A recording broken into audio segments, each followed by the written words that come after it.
You can add a table of contents that will automatically update as you edit your document. In this lesson, we'll show you how to insert and use a table of contents in Google Docs.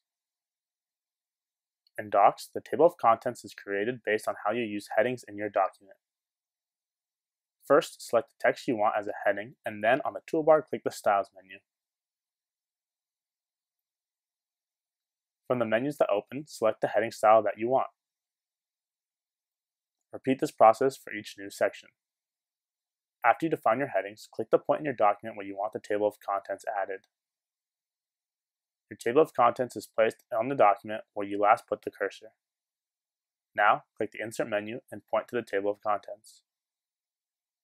You can choose normal text with page numbers or have blue text with a link to each section. Click the one you want to use.